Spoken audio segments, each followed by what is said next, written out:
राजकारणात आज एक मोठी घडामोड घडली असून राज्याचं लक्ष लागलेल्या ठाकरे बंधूंच्या युतीची आज अधिकृत घोषणा झाली आहे। त्या दृष्टिकोनातून पाहता राज्यातील महानगरांची सत्ता शर्यत आजपासून वेगाने सुरू झाली आहे। तसं बघायला गेलं तर राज्यात आम आदमी पक्ष वगळता इतर कोणत्याही पक्षाने अद्याप स्वबळाचा नारा दिलेला नाहीये। दुसरीकडे आघाड्या आणि युतीच्या चर्चांनी वेग घेतला असून प्रत्येक जण आपापला भाव वाढवतोय। या दरम्यान राजकारणात कधी कोण कोणाचा मित्र होईल आणि कधी कोण शत्रू होईल हे सांगताच येत नाही। पण सध्या महाराष्ट्रात महापालिका निवडणुकांच्या पार्श्वभूमीवर एक नाव चर्चेत आहे आणि ते म्हणजे प्रकाश आंबेडकर। त्यामुळे प्रकाश आंबेडकर कोणाकोणाला हवेत आणि एकंदरीत वंचितचा भाव का वाढलाय याबद्दलच आपण सविस्तर जाणून घेणार आहोत या व्हिडिओच्या माध्यमातून। दरम्यान तुम्ही चॅनलवर नवे आला असाल तर इकडे खाली दिसत असलेल्या सबस्क्राइब बटनवर लगेच क्लिक करा। तर सर्वच राजकीय पक्षात आगामी महानगरपालिका निवडणुकांची तयारी जोरदार सुरू आहे। तसेच कालपासून म्हणजेच 23 तारखेपासून उमेदवारी अर्ज भरण्यासाठी सुरुवात झाली आहे। महायुती आणि महाविकास आघाडी या दोन्ही गटात जागा वाटपाच्या चर्चा तापल्या आहेत। पण यात सर्वाधिक चर्चा आहे ती म्हणजे प्रकाश आंबेडकरांच्या वंचित बहुजन आघाडीची। होय, त्यामुळे वंचितकडे आघाड्या आणि युतीसाठी कोण कोण येतंय आणि यावर प्रतिक्रिया देताना प्रकाश आंबेडकर यांनी मिश्किल टिप्पणी केली आहे। ते म्हणाले की नवरदेव तयार आहे, मुली पाहण्याचाही कार्यक्रम सुरू आहे, त्यात नुसतं चहा पाण्याच्या चर्चा आहेत, मुलगी पसंत आल्यानंतर लगीन लावू असं म्हणत प्रकाश आंबेडकरांनी काँग्रेस आणि इतर पक्षांसोबतच्या आघाडीवर विधान केलं। बरं, तुम्हाला माहित असावं म्हणून सांगते, राज्यात प्रकाश आंबेडकर नेमकं कोणासोबत जाणार यावर सध्या मोठा सस्पेन्स आहे।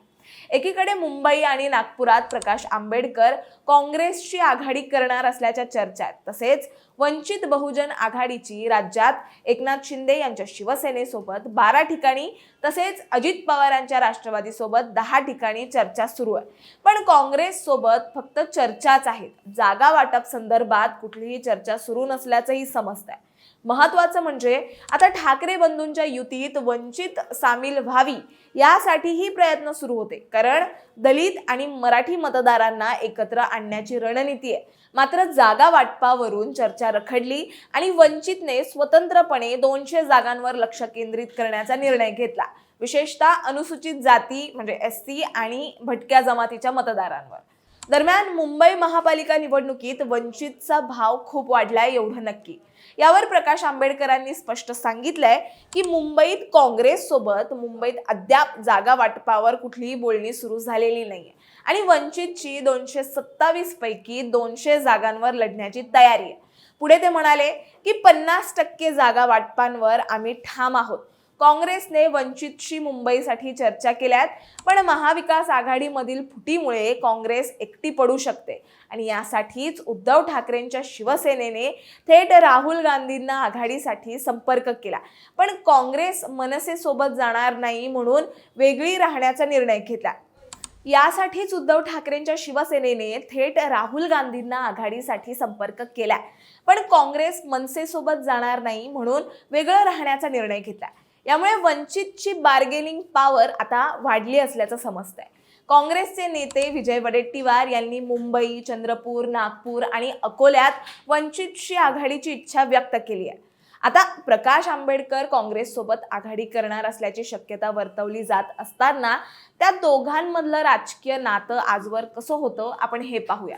1998 आणि 1999 मध्ये काँग्रेसची युती करून प्रकाश आंबेडकर खासदार झाले होते।